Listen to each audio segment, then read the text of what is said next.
ঘর বানাইছি, আজান হবে কিসের?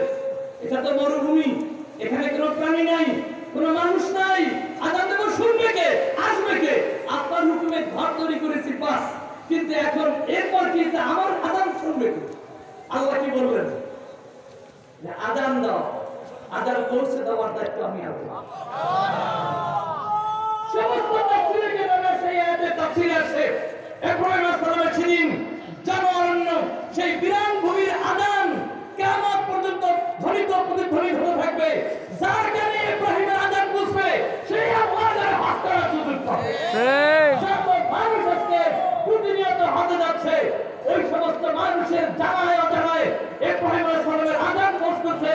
আর আজান পৌঁছার সঙ্গতি যে কঠোর একজন আকুল, একজন অন্ধ ভিখারি হয়েও তার মতো মানুষের আজান হবে, হজ করে আসছে, এমন ঘটনা আমরা দেখতেছি। কি বলে ঠিক কিনা? সুতরাং মুসলিমের ভাইয়া, ঐক্যের আজান আপনাদের কাজ।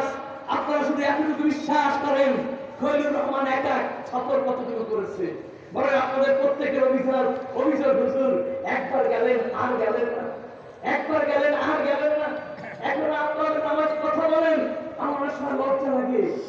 আপনি যেমন আমাকে একবার দেখেছেন, আল্লাহর দয়ায় আপনি আমাকে মুখস্থ করেছেন, আল্লাহর রহমতে আপনি আমাকে চিনেছেন, কিন্তু আমি এখন তো এত মানুষ চিনে রাখতে পারতেছি না। আপনি এখন কথা বলেন, আমি ঠিক করি না।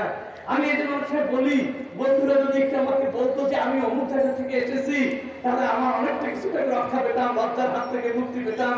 আমি তো চিনি না কে বলতেছে। যখন ফোন করেন তখন পরিচয় দেন, কখনো মেমোরিতে আসে না এটা কোন থানা, কোন উপজেলা, এটা কোন জেলা, তাও অনেক সময় বুঝি না।